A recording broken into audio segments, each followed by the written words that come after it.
Bonjour les amis, et bien là je vais faire une petite vidéo parce que bon, on est quelques-uns à avoir eu des déboires avec les petites EcoFlow, les petites comme les grandes d'ailleurs, que ce soit les rivers ou les deltas, pour brancher nos chauffages additionnels pour nos tentes de toit ou nos camping-cars.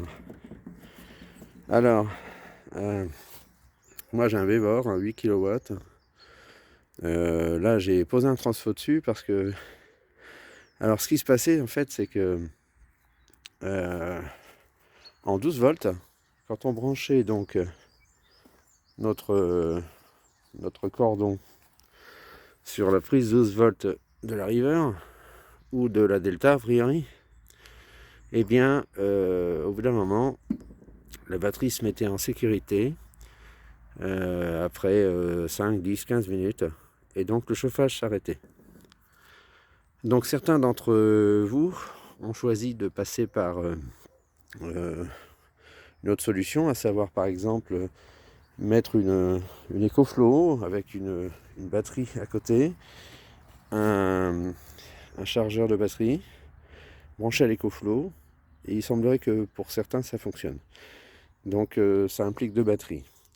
Moi j'ai choisi une autre option, qui m'a été conseillée d'ailleurs par un autre collègue qui fait du bivouac.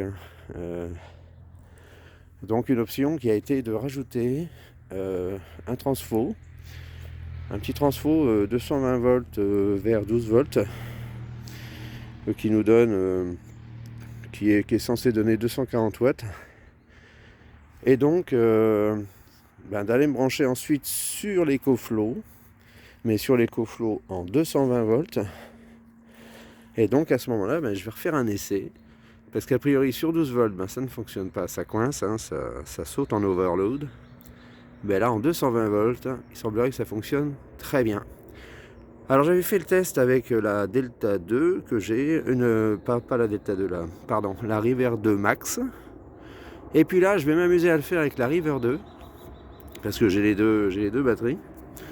Et donc je vais m'amuser à le faire avec la Rivière 2 de manière à voir un petit peu quelle pourrait être déjà si ça fonctionne avec celle-ci, et puis quelle pourrait être mon autonomie avec cette petite batterie. Voilà. Je rappelle que la Rivière 2 c'est un peu plus de je crois que c'est 240 Wh. Donc c'est une très très bonne batterie, très bonne batterie pour charger les drones, mais c'est bon, je vais dire c'est ma batterie de secours en complément de la River 2 Max. Donc je vais voir ce qu'elle peut donner, elle, sur le chauffage, sachant que le chauffage, voilà. Bon, alors, là on est bon, j'ai branché, je suis à 100% de charge. Juste pour votre information, il y a 2 mois que je l'ai chargé, 3 mois, 2 mois, ouais. Et elle est toujours à 100% de charge, donc EcoFlow, ça tient très très bien la charge. Voilà, là vous voyez le pépère qui en attend d'aller se balader. Alors, juste pour vous indiquer aussi le... Alors je vais mettre en route, démarrer mon petit chauffage. Et en même temps je vais en profiter pour vérifier si ça chauffe pas trop aussi pour mon transfo, parce que le transfo, j'ai pas d'autre choix que de le mettre là, pour que ça fasse propre, et puis de manière aussi à ce que... Bon là ça y est, il démarre, bon. De manière aussi à ce que ma caisse reste étanche en cas d'intempérie. Donc on va surveiller un petit peu la chaleur à l'intérieur pour le transfo. Alors là, au démarrage, je ne sais pas si vous voyez très bien, mais là non, ça consomme pour le moment 76 watts, 80 watts. Donc on va voir ce que ça donne une fois lancé. Je mets en pause quelques minutes et puis je vous reviens. Alors c'était pas quelques minutes, c'est quelques secondes. Alors là, on se retrouve donc... pour le moment ça tire 146 watts, vous voyez. C'est indiqué ici sur les... C'est très bien fait les EcoFlow. On a les indications partout, donc là je suis pas en charge, donc vous voyez j'ai 0 watts ici. Là j'ai 160, 150, 160 watts, ça c'est parce que la bougie démarre, c'est la bougie de démarrage qui consomme terriblement. Là ça me donne une à 2 heures d'autonomie en tant que telle avec la petite River 2. Mais parce que c'est le démarrage, vous allez voir, une fois que le chauffage sera en route, eh bien l'autonomie va augmenter largement et la consommation va réduire forcément. Et donc ça doit être suffisant pour passer une nuit, parce que vous savez, on met en route 1 heure ou 2, et puis quand on est bien sous la couette, eh bien on éteint le chauffage, hein, ça sert à rien de le laisser toute la nuit. Et éventuellement on le remet 1 heure le matin, donc je pense que ça doit faire pour une nuit bien glaciale, cette petite EcoFlow River 2 doit pouvoir faire l'affaire. Donc là on arrive à 160 watts en 220, sachant, hein, je vous ai bien dit que derrière on sort en 12. Donc on arrive à 160, parce que 140, là ça redescend un petit peu. En fait c'était le lancement, hein, le démarrage du chauffage. Donc là on l'entend. On l'entend, on voit que ça a démarré.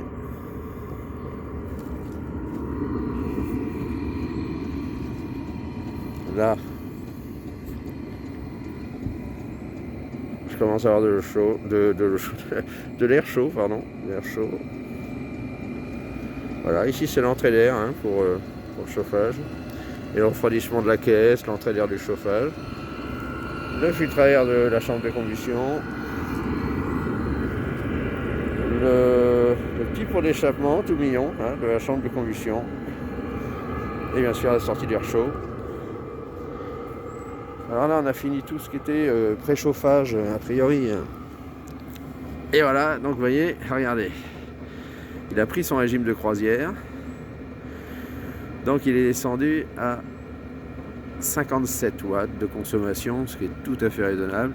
Et ça nous amène entre 3 et 4 heures d'autonomie, vous voyez. Donc 3-4 heures d'autonomie, plus qu'il en faut pour passer une bonne nuit. Hein. Donc ça c'est la River 2. Si je branche sur la Max, eh ben, j'imagine que j'ai le double d'autonomie, puisqu'elle a le double de capacité. Ce que je propose, on va le laisser tourner comme ça, parce qu'en fait ma vraie question est de savoir s'il peut tenir plus de 5 ou 10 minutes sans passer en overload, hein, puisque c'est ce qui m'est arrivé quand j'étais sur cette prise 12 volts. Alors je vais le laisser tourner pendant, je vais carrément le laisser tourner pendant 1 heure, comme ça va me permettre de voir s'il n'y a pas de surchauffe quelque part, si l'EcoFlow tient, donc si ce système sur 220 fonctionne bien, et puis je vous reviens. Bon, juste à savoir que ici dans l'Isère il fait moins 4 degrés là ce matin, donc il fait moins 4 degrés ce matin, donc voilà, il fait pas très chaud, mais c'est agréable. Voilà. La turbine ne fait quasiment plus de bruit. En termes de consommation, ça me sort. En fait, ça tire que dalle, hein. Ça tire rien. C'est entre 0 et 15 watts. En fait, il y a juste la petite soufflante qui tourne. Alors, entre 0 et des petits pics de 30 watts. Enfin bon, ça mange rien. Je fais un peu plus de 8 heures d'autonomie. Donc là, je suis assez surpris en fait. C'est que je ne savais pas qu'à ce moment-là, au moment où elle arrivait donc dans sa vitesse de croisière, avec son régime de croisière, avec une chaleur, une petite soufflante, ça sort bien et tout, et bien que à ce moment-là, j'aurais quasiment plus de consommation, quoi. Mais c'est vraiment quasiment plus de consommation. Hein. Du coup, c'est remonté, la petite EcoFlow River 2, là, et ben, elle est montée à 8 à 9 heures d'autonomie, là. Alors c'est juste une folie, c'est-à-dire que cette petite batterie est capable d'alimenter le chauffage pendant 8 à 9 heures de fonctionnement. C'est assez formidable. Donc, eh bien écoutez, là il doit être, il est 10h42. Je vais laisser tourner tout ça, et puis je vous reviens d'ici, on refera un point dans une petite demi-heure, et puis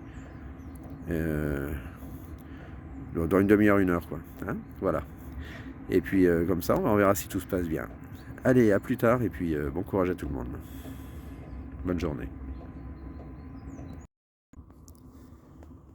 Bon, me voilà de retour, donc je suis parti quasiment 1 heure, hein. Là il est 11h40, là. Tout à l'heure il était 10h quelque chose, 10h40 ou 10h50. Donc ça tourne, ça fonctionne toujours très bien. Donc j'ai pas de problème de surchauffe ni quoi que ce soit. La petite EcoFlow River 2, eh bien elle me donne encore voilà, 8 heures d'autonomie. La consommation en watts, ben, ça bouge quasiment pas, vous voyez, 0, 20, ça oscille entre 0 et 20, 20 quelque chose. Ouais. Donc 8 heures d'autonomie. Alors une petite River 2, voilà, ça peut faire le taf pour vous chauffer avec un Vevor 8 kW sans trop de problèmes. Bien sûr, si vous avez une River 2 Max ou Pro, c'est mieux, mais bon, déjà ça fait le boulot. Voilà. Donc je sais qu'avec ma River 2 Max, j'aurai une autonomie de 16 heures environ, je pense. Donc voilà, donc ça fonctionne très bien. J'ouvre pour vous montrer un petit peu, donc vous remontrer un peu l'installation. Donc un transfo 220 volts. Bon, j'ai passé les fils comme ça pour le moment parce que je voulais déjà tester, hein, voir si ça fonctionnait. Transfo 220 volts vers 12 volts. Donc lui il est branché à l'EcoFlow ici et le chauffage lui est branché ici pour l'alimentation donc en 12 volts. J'avais branché ça, bon à l'origine je l'ai laissé parce qu'on ne sait jamais si un jour j'ai besoin d'alimenter un collègue en bivouac qui a besoin d'un petit coup de jus en 12 volts pour son chauffage autonome, et bien j'aurai peut-être la possibilité donc de le brancher sur mon EcoFlow éventuellement, et on pourra chauffer deux voitures en même temps. Voilà ce que ça donne. Eh bien écoutez, vous pouvez faire confiance à EcoFlow en même temps que vous faire confiance à Vevor, ça a l'air de bien fonctionner et c'est le top.